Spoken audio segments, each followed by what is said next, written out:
एक राजा ने एक कंपटीशन रखवाया जिसमें उसने दो थाल मंगवाए और उन्हें कपड़े से ढका हुआ था।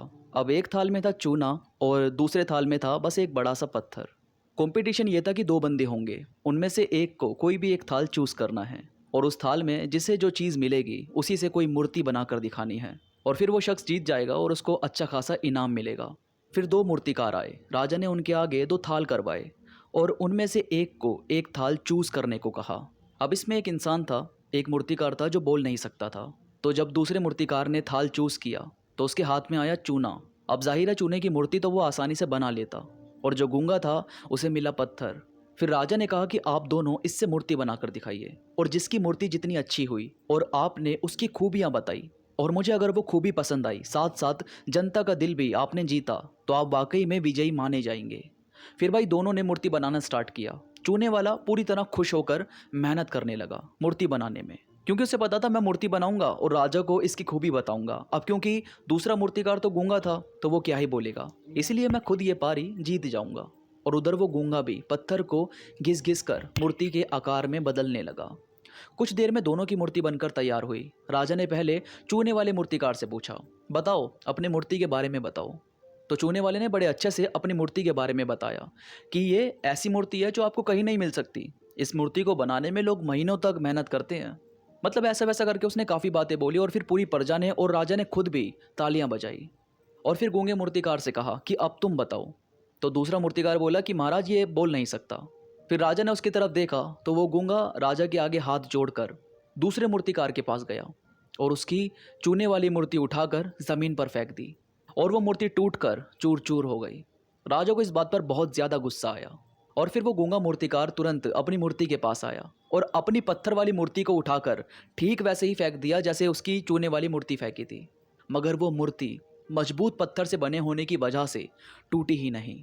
अब राजा हंस पड़ा और कहा कि अच्छा, तो तुम ये कहना चाहते थे कि चूने की मूर्ति में चाहे कितनी भी खूबियाँ क्यों ना हो, मगर वो ज़रा सा गिरते ही टूट जाएगी और मेरी मूर्ति ज़मीन पर गिरकर भी सही सलामत रहेगी। और फिर गूंगा भी मुस्कुराया और हाँ में सर हिलाया।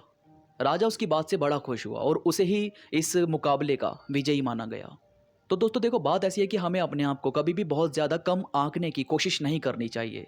आपका कम आंकना आपके कॉन्फिडेंस को बहुत ज़्यादा गिरा देता है, जबकि असली कॉन्फिडेंस वही होता है जिसमें आप कभी ये नहीं सोचते कि मेरे दोस्तों के पास क्या है या उनके पास क्या खूबियाँ हैं या दूसरों के पास क्या खूबियाँ हैं।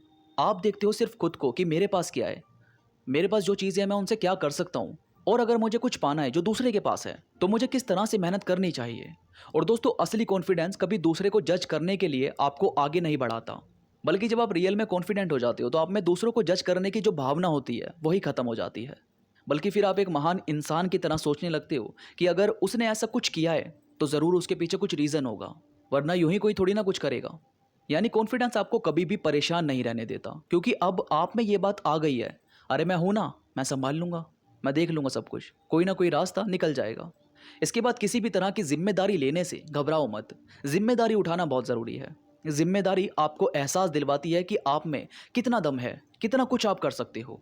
और यार याद रखना, अगर ज़िंदगी में कुछ पाना चाहते हो तो हाथों को मजबूत बनाना पड़ता है, तभी आप ज़िंदगी का दिया हुआ संभाल पाओगे।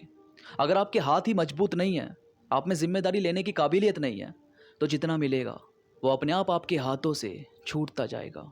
इसीलिए अपने कॉन्फिडेंस को हमेशा फर्स्ट क्लास रखो, खुद के दम पर थोड़ा थोड़ा आगे बढ़ना शुरू करो और आप देखोगे आपका कॉन्फिडेंस अपने आप दुगना होता जा रहा है।